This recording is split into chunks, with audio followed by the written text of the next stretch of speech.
அம்மா கிளம்புறேம்மா. சரிப்பா. அத்தை வரேன். சுசி வரேன். மாமா. மணி என்ன 8 தானே ஆகுது? 9 மணிக்கு தானே போவேன்னு சொன்னீங்க. பைக் இருக்கிற ஞாபகத்தில் நான் அப்படி சொல்லிட்டேன். எழுந்த பிறகு தானே தெரியுது பழைய லெவலில் வந்து நிற்கிறோன்ட்டு. என்ன பைக் இருந்தால் ஒரு அரை மணி நேரத்தில் போவேன். இப்போ 2 பஸ் மாறி போகணும். 2 மணி நேரம் ஆகும். அவ்வளோதான். திலீப்பா, வாழ்க்கையில் எதுவுமே நிரந்தரம் இல்லப்பா. ஏற்ற இறக்கங்கிறது எப்போ வேணாலும் வரும். வசதி வந்தப்போ நீ எப்படி ஏத்துக்கிட்டியோ அதே மாதிரி இதே நீ ஏத்துக்கத்தான்ப்பா வேணும். எனக்கு இதெல்லாம் ஒன்றும் புதுசு இல்லைம்மா. நான் ஏற்கனவே இப்படி வாழ்ந்திருக்கேன். என்ன ஒரே லெவலில் இருந்தால் எதுவும் தெரிஞ்சிருக்காது. கொஞ்ச நாள் பணக்கார வாழ்க்கையை வாழ்ந்துட்டு மறுபடியும் இதே வாழ்க்கையை வாழணுன்ற போது கொஞ்சம் கஷ்டமாக இருக்குமா. வேற ஒன்றும் இல்லை. ஆரம்பத்தில் இப்படித்தான்ப்பா இருக்கும். போக போக எல்லாம் பழகிடும். என்னம்மா இப்போ தான் வாழ்க்கையில் எதுவும் நிரந்தரம் இல்லைன்னு சொன்னீங்க. மற்றவங்களுக்கு எப்படின்னு தெரியல. ஆனால் எங்கள் 3 பேர் வாழ்க்கையில் அதான் நடந்துட்டுருக்கு. மாமா கொஞ்சம் இருங்க. டிஃபன் ரெடி ஆயிடுச்சு, சாப்பிட்டு போங்க. இல்லை, நான் வெளியே சாப்பிட்டுக்கிறேன். எதுக்குப்பா வெளியில சாப்பிட்டு உடம்புக்கு எடுத்துக்கிற? வீட்லயே சாப்பிட்டுட்டு போயேன். எனக்கு வேணான்னா விட்டுருங்க அத்தை.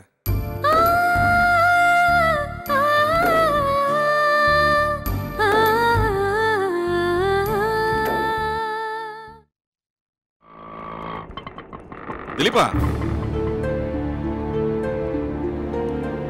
என்னப்பா அதுக்குள்ள ஆஃபீஸ் கிளம்பிட்டியா? ஆமாப்பா. கொஞ்ச நேரம் இரு, நான் வந்து ட்ராப் பண்ணுறேன். இல்லை வேணாம்ப்பா. இனி நீங்கள் கூட்டு போய் விட்டுருவீங்க. நாளைக்கு உங்களே எதிர்பார்க்கணும்னு தோணும். எனக்கு இன்னும் பஸ்ஸில் போகிறது தான் பெட்டர்னு தோணுதுப்பா. வரேன்ப்பா.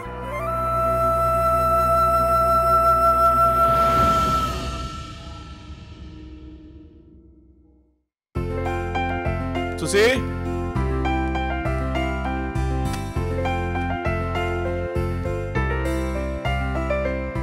சுசி, மாமா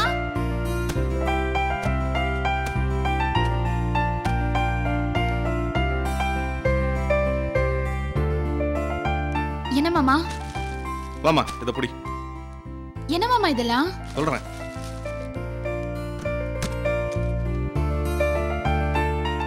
எங்க கொடுங்க. விடு விடு, பரவாயில்ல, நான் பார்த்துக்கிறேன்.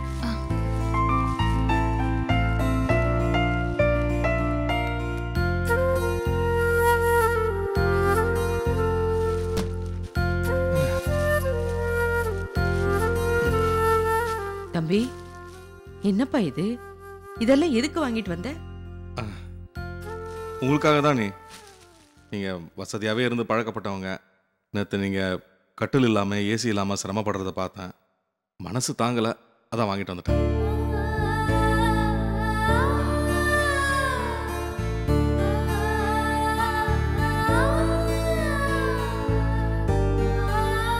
இதெல்லாம் வாங்குறதுக்கு பணம் எது மச்சான்? அம்மா, எனக்கு தெரிஞ்ச ஒருத்தர் இருக்காரு. இது எல்லாத்தையும் இன்ஸ்டால்மெண்ட்டில் கொடுக்குறாரு. அவர்கிட்ட வாங்கிட்டு வந்துட்டேன். மாதம் மாதம் பணம் கட்டினா போதும். ஏன்பா இதெல்லாம் வாங்கி கொடு நான் உன்கிட்ட கேட்டேனா? என்னை மறந்து கால் வலிக்குதுன்னு சொன்னேன். நீ இப்படி எல்லாம் பண்ணுவேன்னு தெரிஞ்சிருந்தா நான் உன்கிட்ட எதையுமே சொல்லியிருக்க மாட்டேன். இனிமே நான் அப்படிதான் இருக்கணும் போல இருக்கு. இல்லை, நீ தசது அப்படியெல்லாம் பண்ணிடாதீங்க. என்கிட்ட எதையும் மறைக்காதீங்க. எதுவாக இருந்தாலும் வெளிப்படையாக சொல்லுங்க. அந்த வீட்டில் இருக்கிற வசதியை நான் கொண்டு வர முடியாது. ஆனால் என்னால் முடிஞ்சதை நான் செய்கிறேன். நீங்கள் எதுக்காகவும் சங்கடப்படாதீங்க. எப்படிப்பா சங்கடப்படாம இருக்க முடியும்? ஏதோ ஒரு வேகத்துல பிள்ளைங்களோட இங்க புறப்பட்டு வந்துட்டேன். ஆனா உனக்கு பாரமா வந்து சேர்ந்துட்டோமோன்னு ஒவ்வொரு நிமிஷமும் என் மனசு உறுத்திக்கிட்டே இருக்கு. நாங்க நல்லா இருக்கணும் தானே எல்லா விஷயத்தையும் நீ செய்யற. ஆனா என்னால சந்தோஷமா இருக்க முடியாதுப்பா. மேலும் மேலும் உனக்கு கஷ்டத்தை கொடுக்கணும்னு சங்கடமா இருக்குப்பா. அண்ணி, நீங்க இப்படி பேசுறது தான் எனக்கு கஷ்டமா இருக்கு. நீங்க நினைக்கிற மாதிரி எனக்கு இது பாரமாவோ கஷ்டமாவோ இல்லை. சந்தோஷம்தான். இல்லப்பா, நீ என்ன சொன்னாலும் என் மனசு கஷ்டமா இருக்கு. பேசாம என் பிள்ளைங்களோட ஏதாவது ஒரு அனாதை ஆசிரமத்துக்கு போயிடலாமோன்னு தோணுது. நீயாவது நிம்மதியா இருப்பல்ல?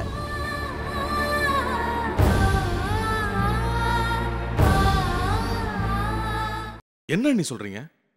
அன்னைக்கு திலீபனும் நிலாவும் ஓம் பிள்ளைங்க. நீ எனக்கு பிள்ளையா இருந்து எல்லாரையும் பாத்துக்க நீங்க தானே சொன்னீங்க. அத முழு மனசோட சொல்லிருந்தீங்கன்னா இப்ப இந்த வார்த்தை வந்திருக்குமா?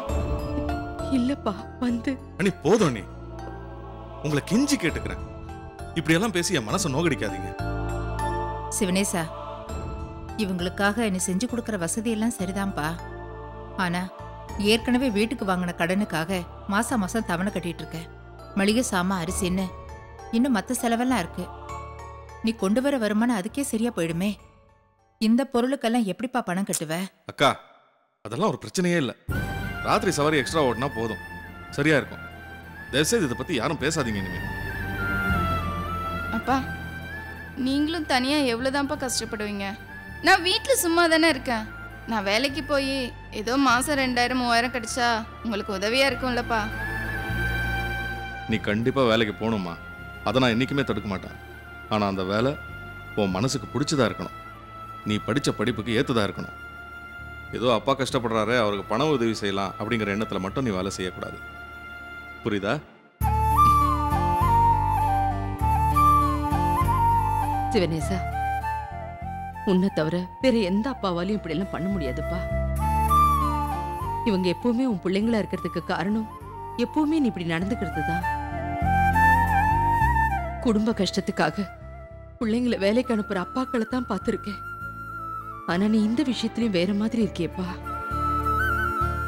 ஒரு குண்டுமணி அளவுக்கு கூட சுயநலம் இல்லாத மனுஷனை இன்னைக்கு தப்ப நான் பாக்குறேன்.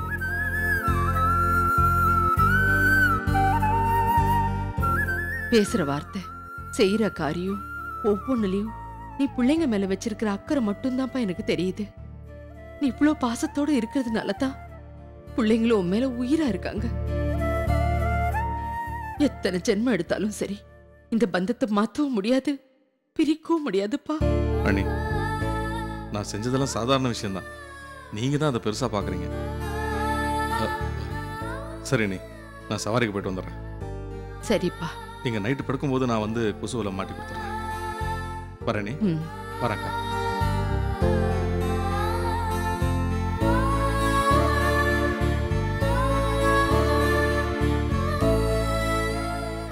ராஜேஸ்வரி, காய்கறி கூட எடுத்துட்டு என் கூட வா. மார்க்கெட் வரைக்கும் போயிட்டு வருவோம்.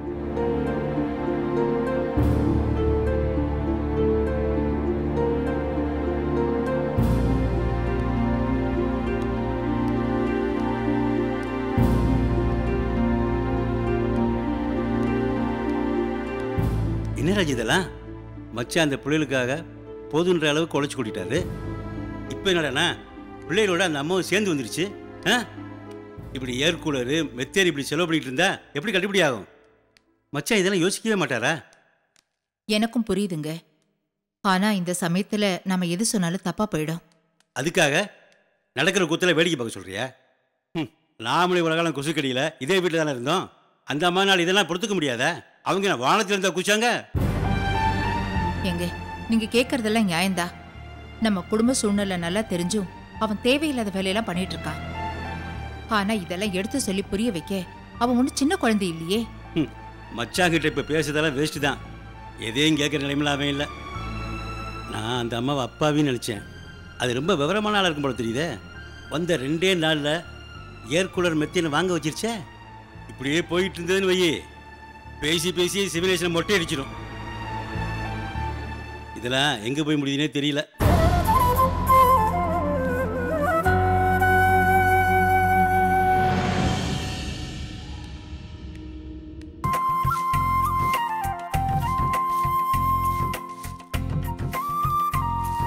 சக்தி, நான் கிளம்புறேன்.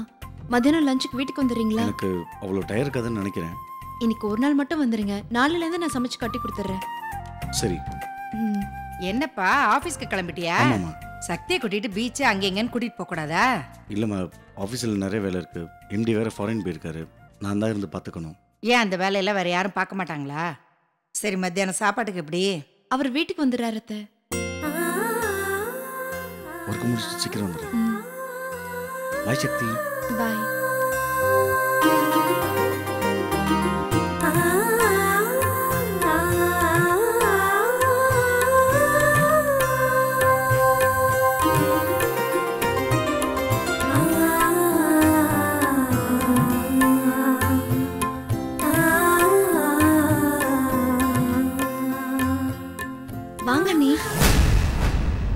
ஏய், கையில குப்பைய வச்சுக்கிட்டு வான் கூப்பிடுறியே, உனக்கு ஏதாவது அறிவு இருக்கா? இத பாரு, நான் வர்றது உனக்கு பிடிக்கலனா அதை மூஞ்சிக்கு நேரா சொல்லிடு. இந்த மாதிரி அவமானப்படுத்துற வேலையெல்லாம் வச்சுக்காத. அண்ணி நீங்க வந்ததை நான் கவனிக்கவே இல்லை. ஆள் வர்றது கூட உன் கண்ணுக்கு தெரியலையா? ஏன் இப்படி கதை விடுற? ஜமுனா, ஏன் வந்தது வரதுமா அவகிட்ட சண்டைக்கு நிக்கிற? பாத்தியா உன் மருமக வரவேற்கிற லட்சணத்தை? அத்தை, அண்ணி வந்ததை நான் பார்க்கவே இல்லை. சும்மா அதையே சொல்லிட்டு இருக்காத. ஜமுனா, நீ பேசாம இரு. நீ போய் குப்பையை கொட்டிட்டு வாமா போ. அம்மா, இப்போ மருமகளை தலையில தூக்கி வச்சுட்டு ஆடாத. நேரம் கிடைக்கும் போதெல்லாம் அப்பப்ப தட்டி வை. இல்ல பின்னாடி நீதான் வருத்தப்பட போற. அவளை எப்படி நடத்தணும்னு எனக்கு தெரியும், நீ சும்மா இரு. சக்தி, நீ போய் டீ போடுமா போ.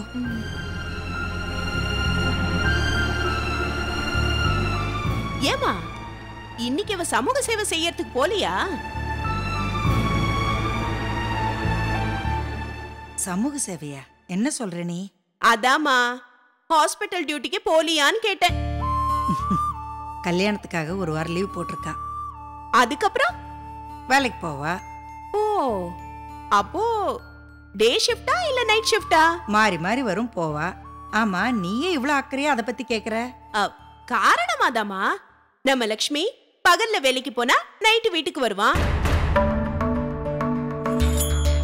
இந்தம்மா நைட்டு வேலைக்கு போனா பகல்ல தான் வருவாங்க. இல்ல ரெண்டு பேருமே பகல்ல வேலைக்கு போனா நைட்ல லேட்டா டயர்டா வந்து படுத்து தூங்கிடுவாங்க. இந்த லட்சணத்துல இப்படி போயிட்டு இருந்தாங்கன்னா அப்புறம் நம்ம குடும்பம் எப்படிமா விருத்திக்கு வர்றது?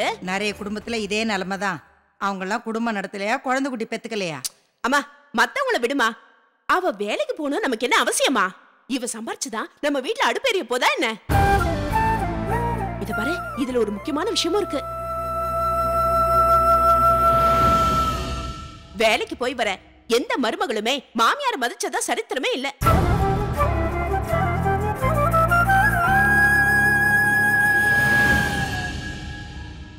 சம்பாதிக்கிற திமிர்ல அவ இஷ்டத்துக்கு ஆட்டம் போடுவாளுங்க. அதுக்கப்புறமா வீட்டுல ஒரு துரும்ப கூட எடுத்து வைக்க மாட்டாளுங்க. புள்ளைக்கும் சேர்த்து உன் மருமகளுக்கும் நீ தான் வடிச்சு கொட்டணும். இந்த தலையெழுத்து தேவையா உனக்கு? ஏன் ஜமுனா, சண்டை போடணுங்கிற முடிவோடவே நீ வீட்டுல இருந்து கிளம்பி வந்தியா? நீ என்னதான் என்னை தூண்டி விட்டாலும் எனக்கு சக்தி மேல கோவமே வராது. ஓ, அதே மாதிரிதான் சக்தி என்ன மரியாதை குறைவா நடத்த மாட்டா. உன் மனசுல அவன் மேல இருக்க வெறுப்பை தூக்கி எறிஞ்சிட்டு அவ கூட சகஜமா பழகிறதுக்கு ஆரம்பி.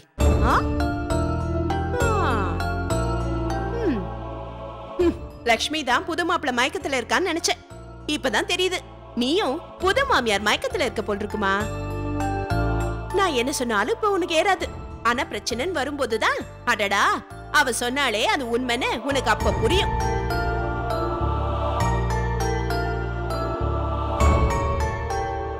அத்தை கொடு. அண்ணி, என்னது? டீ. நான் உன்னை கேட்டேனா? எடுத்துட்டு போய்ங்க, கூட்டு போ. எடுத்து குடி. அம்மா, உன் மருமக போட்ட டீய நீ வேணா சந்தோஷமா குடி, எனக்கு ஒண்ணு வேணாம். கர்ணா, ஏய் கர்ணா, எனக்கா? எனக்கு காஃபி போட்டு எடுத்துட்டு வா. ஏய் ஓடி, காஃபி கேட்டா பேன் நிப்பா. ஜமுனா, உனக்கு காஃபி தான் வேணும்னா முதல்ல சொல்லிருக்கலாம்ல. ஏமா, வீட்டுக்கு வந்தவங்க அது வேணும் இது வேணும்னு கேட்டு வாங்கி குடிப்பாங்களா? என் மேல மரியாதை இருந்தா இவ என்னமா பண்ணிருக்கணும்? உங்களுக்கு என்ன நீ வேணும்னு அவ கேட்டு செஞ்சிருக்கணும். எதையாவது கலக்கிட்டு வந்து நீட்டுவாளா, அதை நான் வாங்கி குடிக்கணுமா? இத பாருமா, என் மேல இருக்கிற கோவத்துல இவ டீல சர்க்கரையை போட்டாளா இல்ல விஷ தள்ளி கொட்டினாளான்னு யாருக்குமா தெரியும்?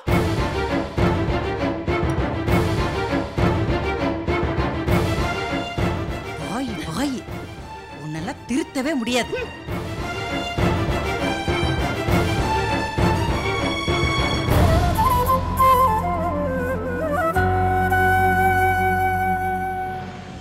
அத்தை, நீங்க ஏன் வந்தீங்க? நான் போட்டு எடுத்துட்டு வரேன். புரியுதுமா, வருத்தத்தெல்லாம் மனசுக்குள்ளே வச்சுட்டு பேசுறேன். என்ன பண்றது, அவ பேசுனதெல்லாம் தப்புதான். ஏன் இப்படி பேசுறேன்னு கேட்டேன்னு வச்சுக்க, கோவத்தெல்லாம் ஓ மேலதான் காட்டுவா. இந்த பக்கமே வரமாட்டேன்னு சொல்லி கோச்சிக்கிட்டு போயிடுவா. என்னம்மா பண்றது, அவ எனக்கு பொண்ணு, உனக்கு அவ நாத்தனாரு. இந்த வீட்டுல யார் என்ன பேசினாலும் அதை நீ பெருசா எடுத்துக்க கூடாது. எல்லாரையும் நீ அனுசரிச்சு போகணும். அதுதான் இந்த குடும்பத்துக்கு நல்லது. சரி, நீயே காஃபி போட்டு அவளுக்கு எடுத்துட்டு போய் கொடு.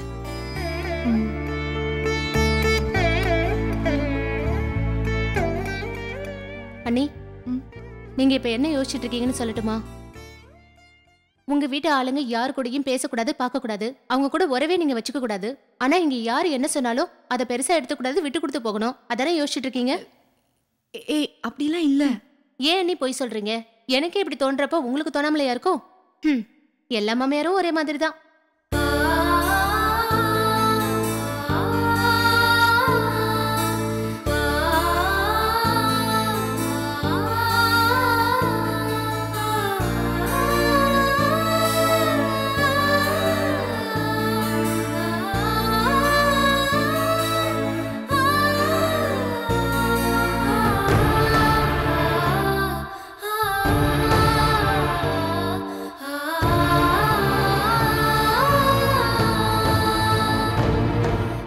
நம்ம டிஸ்கஸ் பண்ண ப்ராஜெக்ட் பத்தி பேசதான் கூப்பிடுறாரு. நான் போய் பேசிட்டு வந்துடுறேன். நீ நான் சொன்னதை நல்லா யோசிச்சு பாரு. ஓகே?